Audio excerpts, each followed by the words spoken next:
হরিপদ, এই তো দাদা। তুই একেবারে অত জোরে জোরে হাত নড়িয়ে করছিস, আমারও তো তোর সাথে পারার দরকার না কি রে? দাদা, তোমার বউটি একটু অসুস্থ। জমিদার বাবুর কাছ থেকে কিছু টাকা আজ বেশি নেওয়ার দরকার ওষুধ কেনার জন্য। তাই তুই যদি সেদিনকে টাকা নিলি তা সে টাকা কি খরচ হয়ে গেছে? দোকানে বাকি ছিল, বাকি কি দিয়ে দিছি। আজকে আসার সময় দেখলাম মাথায় খুব ব্যথা মনে হয়।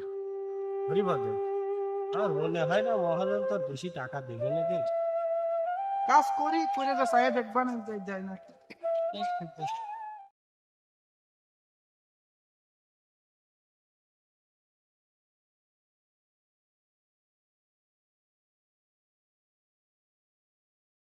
আসসালামু আলাইকুম মহাজন। ওয়ালাইকুম আসসালাম।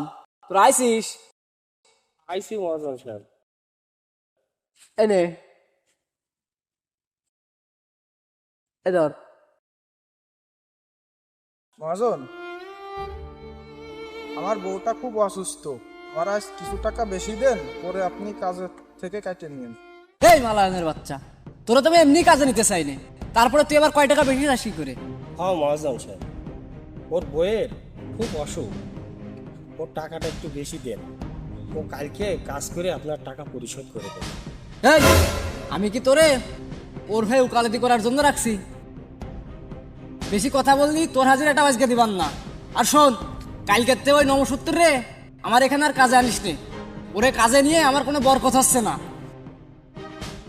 না জমিদার বাবু, না, আপনি এভাবে আমার পেটে লাথি দিবেন না। আপনি যদি আমাকে আর কাজে না নেন তাহলে আমি বউ বাচ্চা নিয়ে কোথায় যাবো? আমি তো না খেয়ে মরে যাবো। জমিদার বাবু, আপনি আমাকে এভাবে লাথি দিবেন না। এই সর, সর, দূর হ। যা, আমার অপবিত্র করে দিলি। আমার এখন গোসল করতে হবে। যা।